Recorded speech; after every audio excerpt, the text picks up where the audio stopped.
ভিত্তিতে একটা অভিযান চালাই দুই জায়গাতে।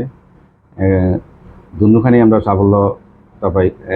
প্রথম আমরা চোরাইবাড়ি কালাচান বাড়িতে অভিযান করি। ওইখানে দেবুদেবের বাড়ির পাশে প্রচুর পরিমাণে চেরাই সেগুন কাঠ উদ্ধার করি এবং পরবর্তী সময়ে আমরা পূর্ব ফুলবাড়ি হান্নান মিয়ার বাড়ির পাশে ওইখানেও গিয়ে আমরা আরও প্রচুর পরিমাণে সেগুন কাঠ উদ্ধার করি, যার বাজার মূল্য প্রায় 4 থেকে 5 লাখ টাকা হবে আনুমানিক। পাশাপাশি আমরা কালকে আরেকটা সফলতা পাই, একটি টুকটুক গাড়িও সিজ করি, যার মধ্যে প্রায় কাঠ ছিল অনেকগুলা। টোটাল 4 থেকে 5 কাম হবে আনুমানিক। না, কাউকে আমরা আটক করতে পারিনি স্পটে। আমরা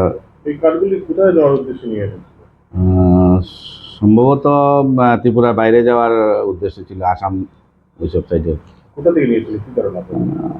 আমরা ধারণা করছি যে হয়তো কাঞ্চনপুর বা দামসরা ওইসব সাইড থেকে সম্ভবত আসতে পারে। না, মামলা এখন অব্দি নেইনি, কারো তদন্ত করছি, দেখা যাক কি। আনুমানিক 4 থেকে 5 লাখ টাকা হবে।